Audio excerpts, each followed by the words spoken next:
The black SUV waited with its engine running outside one of the tallest office towers in downtown Seattle, Washington. Security guards stood at attention, scanning every corner as employees poured out of the building.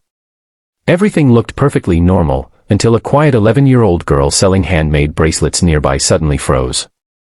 Her eyes widened as she overheard two guards speaking in fluent Chinese. What they whispered wasn't ordinary conversation. It was a chilling warning that someone would never make it home alive that evening. Without thinking about the danger to herself, the little girl ran straight toward the billionaire they were protecting, shouting for him not to get into the car. Before we continue, if you believe kindness, second chances, and ordinary people can change extraordinary lives, please take a moment to like this video, leave a comment telling us where you're watching from, share this story with someone who believes in hope, and subscribe to the channel for more emotional stories that touch the heart. Everyone turned to stare as the child pushed past the stunned crowd. The security guards immediately moved toward her, believing she was simply causing trouble, but something about the terror on her face stopped the billionaire in his tracks. His name was Jonathan Reed, one of America's most respected technology entrepreneurs. At 52 years old, he had built a company worth billions of dollars and employed thousands of people across the country. Although successful, he carried the quiet loneliness of a man who had buried both his wife and his only son in a tragic car accident years earlier. Since then, he had devoted his life almost entirely to work, believing success was easier to understand than grief. The little girl's name was Grace Carter. She lived only a few blocks away with her grandmother in a tiny apartment after losing both of her parents several years earlier. Every afternoon after school she helped support their household by selling colorful friendship bracelets she carefully made herself. Her grandmother had once worked as a translator for immigrant families and had taught Grace several languages from an early age. Chinese became one of the languages Grace loved the most because her grandmother always believed understanding another person's words could someday save a life. Grace had never imagined those lessons would become so important. As Jonathan prepared to enter the SUV, Grace reached him, completely out of breath. She explained that the guards had spoken Chinese because they assumed no one nearby would understand them. They mentioned changing the route, creating confusion, and making sure the target never reached the airport. The words had sounded calm, almost rehearsed, which frightened Grace even more. Jonathan looked carefully at the girl's frightened face. She wasn't asking for money. She wasn't trying to meet a celebrity. She looked genuinely terrified. His chief of security quickly dismissed her warning, insisting the girl had misunderstood. After all, the guards had spotless records and years of professional experience. Everything appeared secure.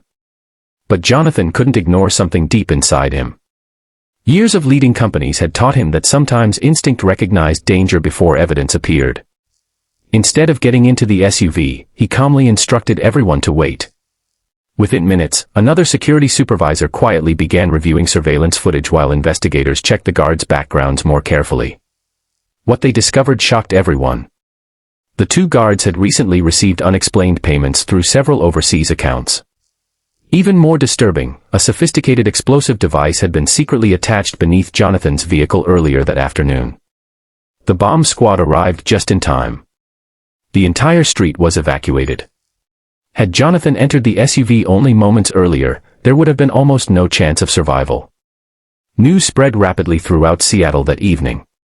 Reporters described the mysterious young girl whose courage had prevented a national tragedy. Yet Grace slipped quietly back to her apartment before anyone learned her name. Jonathan refused to let the story end there.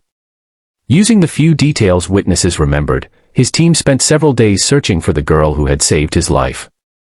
Eventually they found Grace sitting outside her apartment building, carefully weaving another bracelet while waiting for her grandmother to return from work. Jonathan walked toward her without cameras, reporters, or bodyguards. He simply thanked her.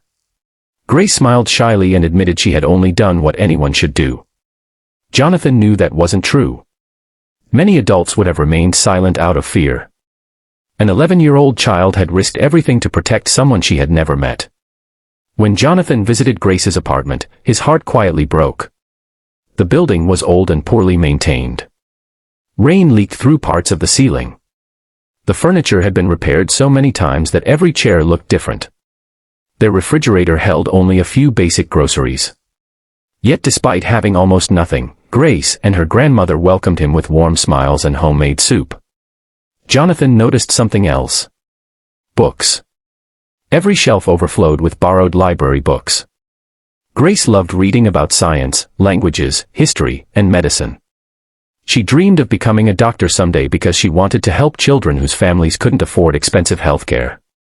The dream seemed almost impossible. College felt unimaginably far away. Jonathan listened without interrupting. That evening reminded him of conversations he once shared with his own son before tragedy changed everything. For the first time in years, he felt something inside his heart beginning to heal. The following week, Jonathan quietly arranged for Grace and her grandmother to move into a safe, comfortable home closer to a better school. He established a scholarship fund that would pay for Grace's education from middle school through medical school, no matter how long it took. But he didn't stop there. Grace insisted many children in her neighborhood were just as talented but lacked opportunities. Her words stayed with Jonathan. Instead of helping only one child, he launched the Carter Hope Foundation, named after Grace's family. The organization funded language education, scholarships, after-school tutoring, and emergency assistance for struggling families across the United States. Within 5 years, thousands of children received opportunities they never believed possible. Grace became the foundation's youngest ambassador, traveling with Jonathan to schools and community centers. She never enjoyed standing in front of large crowds, but she always remembered one lesson her grandmother had taught her. Courage wasn't the absence of fear. Courage was choosing kindness despite fear. As Grace grew older, she excelled academically. She graduated at the top of her high school class before earning admission to one of America's leading medical schools. Throughout every challenge, Jonathan attended every graduation, every award ceremony, and every important milestone. People often assumed he was her grandfather. Neither of them corrected anyone. Family, they learned, wasn't always defined by blood. Sometimes it was created by compassion. Years later, federal investigators finally uncovered the full truth behind the assassination attempt. A rival international criminal organization had bribed insiders to eliminate Jonathan before an important cybersecurity contract that threatened their illegal operations. The conspiracy reached far beyond those 2 security guards, leading to dozens of arrests across several states. Officials privately admitted that without Grace's warning, the investigation would never have uncovered the network. One ordinary child had changed countless lives. Jonathan often reflected on the moment she chose to run instead of staying silent. Every major decision he made afterward was influenced by one simple question. What if kindness had a chance to change everything? That question reshaped his business, his charity work, and even his personal life. Grace eventually fulfilled her dream of becoming a pediatric surgeon. She dedicated every Friday to treating children from low-income families free of charge through clinics funded by the Carter Hope Foundation. Her grandmother lived long enough to see Grace wear a white medical coat for the very first time. With tears filling her eyes, she whispered that learning another language had indeed saved a life. Actually, it had saved many. Jonathan, now retired from business, spent his days visiting hospitals, schools, and scholarship recipients. Whenever people praised him for his generosity, he always pointed toward Grace. She had rescued much more than one man's life. She had rescued his ability to hope again.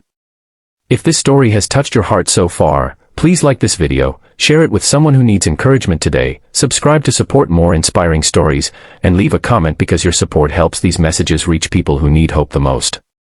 Special request: before this story ends, please comment with the words, "Kindness changes lives," if you believe even one brave decision can create a better future. On a quiet spring afternoon, Jonathan and Grace stood together outside the same office building where everything had begun years earlier. Employees hurried past without realizing the history that place held. Grace looked toward the entrance where fear had once filled her heart, then smiled as children from the foundation walked by carrying backpacks filled with books and dreams. Jonathan realized wealth had never been measured by bank accounts or skyscrapers. Real wealth was found in the lives we choose to protect, the opportunities we choose to create, and the strangers we choose to help when no one is watching. Sometimes the smallest voice carries the greatest warning. Sometimes the bravest hero is simply a child who refuses to stay silent. And sometimes one act of courage doesn't just save a single life, it creates a future filled with hope for thousands of others.